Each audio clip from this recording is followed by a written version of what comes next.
Messieurs, dames, bonsoir et bienvenue pour les actualités de ce vendredi 23 janvier 2026. Le vice-président Sébastien Pillet a reçu ce matin à State House le secrétaire général de la SADC et la représentante du PNUD.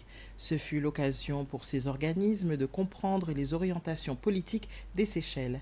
La représentante du PNUD a déclaré que les Seychelles font partie des pays pionniers en matière de protection de l'environnement.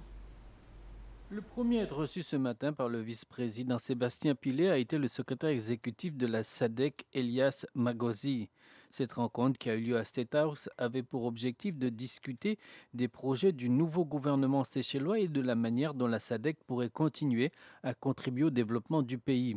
Il a déclaré qu'il était important pour l'organisation de rencontrer le nouveau gouvernement séchellois afin de lui expliquer le rôle de la SADC et d'examiner comment les Seychelles peuvent bénéficier au niveau régional de l'appui de l'organisation.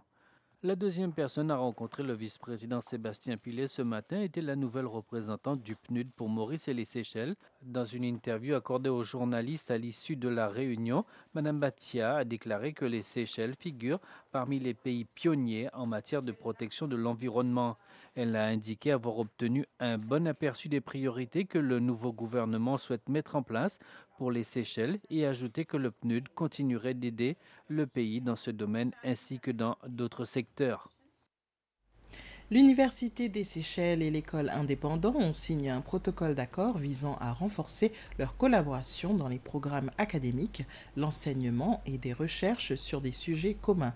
Ce protocole d'accord a été signé ce matin du côté de l'école indépendante par le directeur général de cet établissement scolaire, Andy Esparon, et du côté de l'Université des Seychelles par Joël Perrault, la vice-chancelière de cette institution, en présence de plusieurs représentants de ces deux entités. Et toujours en ce qui concerne l'école indépendante, cette école et l'Institut Confucius, basé à l'Université des Seychelles, ont aussi signé un accord afin de permettre à leurs élèves d'apprendre la langue mandarine, l'une des nombreuses langues chinoises. Cet accord a été signé ce matin par la directrice de l'Institut Confucius, Jianmei Zhang, et le directeur général de l'école indépendante, Andy Esparon, en présence de responsables des deux institutions. Les élèves de l'école indépendante apprennent déjà la langue mandarine dans le cadre de clubs parascolaires. Cette année, l'établissement envisage de proposer des cours formels. M. Esparon a souligné que cette langue chinoise aidera les enfants à poursuivre leurs études dans les universités en Chine. Et voilà, messieurs, dames, c'est avec ça que nous arrivons à la fin de ces actualités. Retrouvez-nous à 19h pour les informations en anglais.